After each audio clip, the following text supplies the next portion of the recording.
Assalamualaikum warahmatullahi wabarakatuh. Perkenalkan kami dari kelompok 7. Di sini kami akan membahas paper yang sudah kami review mengenai strategic alignment untuk mata kuliah Tata Kelola Teknologi Informasi UPN Veteran Jawa Timur. Next.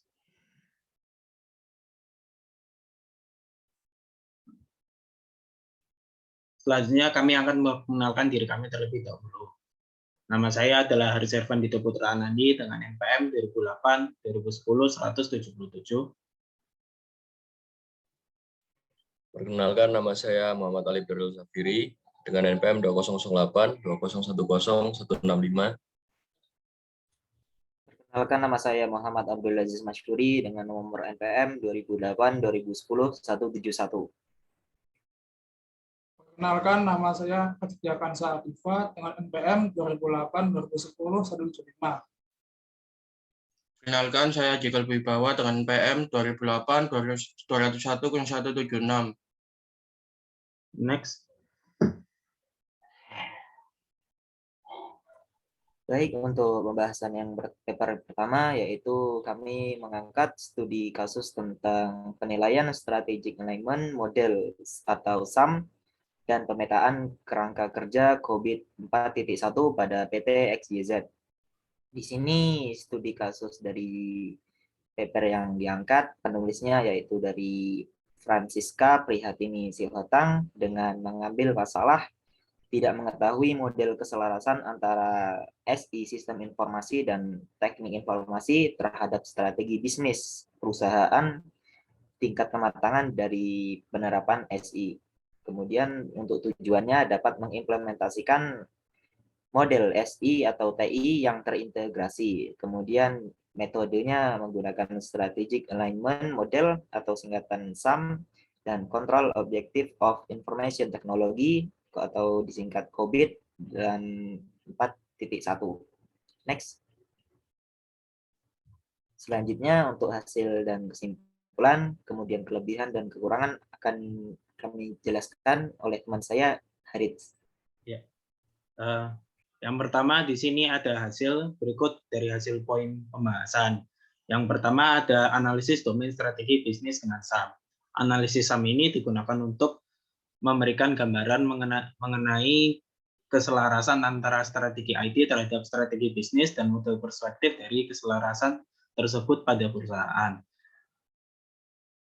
Strategi bisnis terdiri dari 3 komponen, yaitu ruang lingkup bisnis, kompetensi yang membedakan, dan tata kelola bisnis. Yang pertama ada ruang lingkup bisnis yang terdiri dari line of business, pasar, produk layanan, dan pelanggan. Yang kedua ada kompetensi yang membedakan, yaitu core competencies, brands, sales, and distribution channels. Yang ketiga ada tata kelola bisnis, yang di mana terdapat hasil analisis tata kelola bisnis.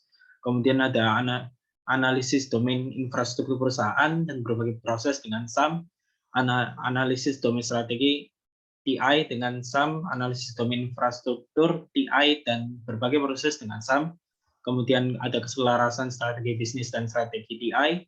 Kemudian ada pemetaan tujuan bisnis PT XYZ dengan tujuan bisnis COVID 4.1. Kemudian ada pemetaan tujuan bisnis dengan tujuan TI dan pemetaan tujuan TI dengan proses TI. Kesimpulan yang didapatkan berdasarkan hasil penelitian yang telah dilakukan, maka dapat ditarik kesimpulan sebagai berikut. Yang pertama adalah strategi bisnis dan strategi TI pada PT XYZ telah selaras dan berada pada perspektif transformasi teknologi atau teknologi transformation.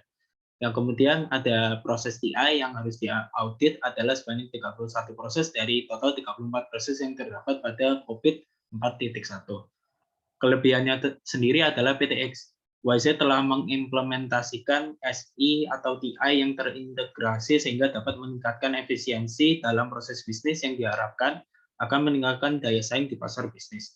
Kemudian kekurangannya sendiri bahwa COVID ini hanya berfokus pada kendali dan pengukuran dan tidak memberikan panduan implementasi operasional, maka perlu mengadopsi berbagai kerangka kerja lain seperti kerumitan dalam penerapan.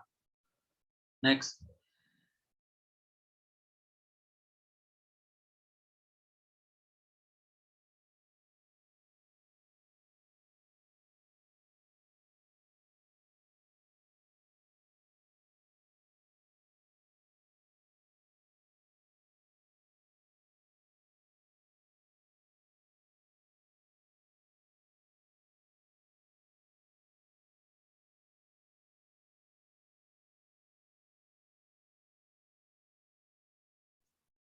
Dipersilakan untuk yang menjelaskan paper 2.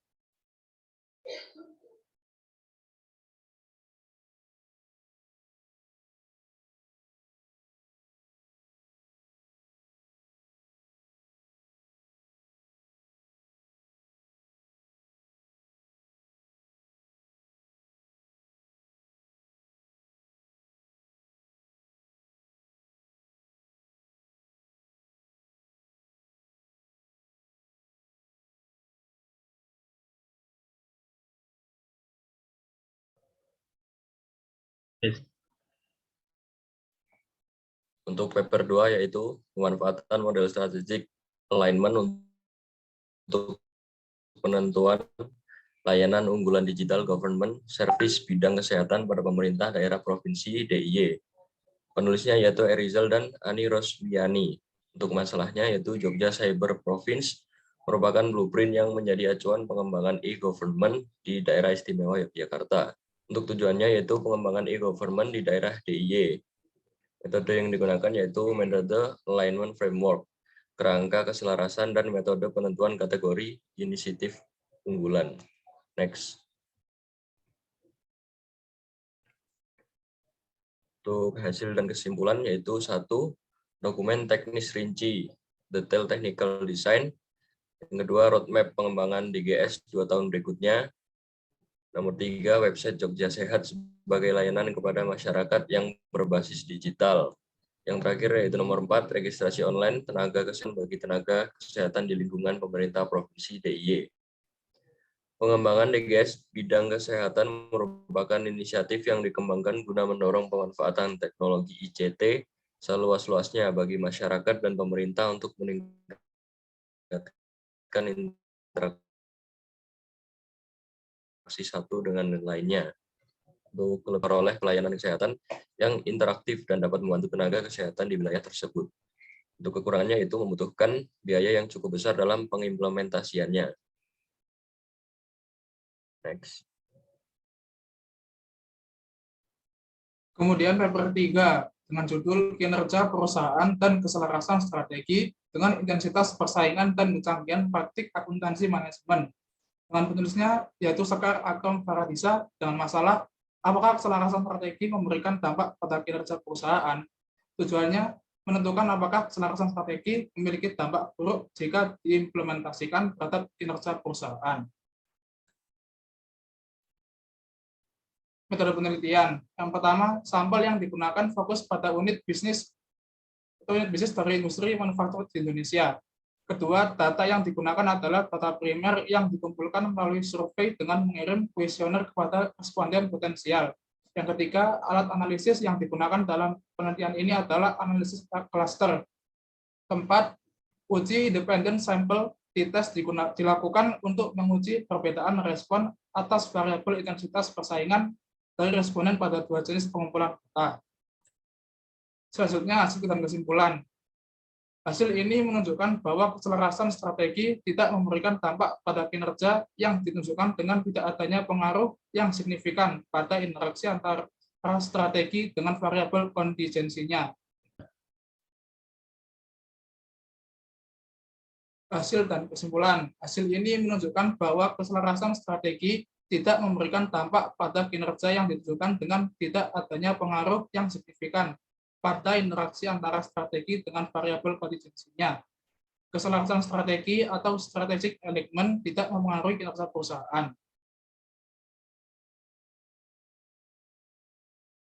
Adalah kelebihannya, alur atau proses pengambilan data dijelaskan secara empiris. Lalu untuk kekurangannya, peneliti hanya menggunakan pendekatan aspirasi, sehingga penelitian kurang mendalam dan tidak menyeluruh.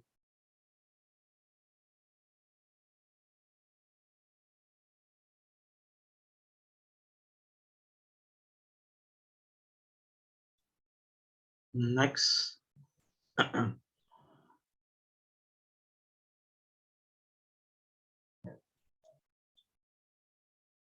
Sekian dari kami, kurang lebihnya mohon maaf apabila ada salah kata. Wassalamualaikum warahmatullahi wabarakatuh.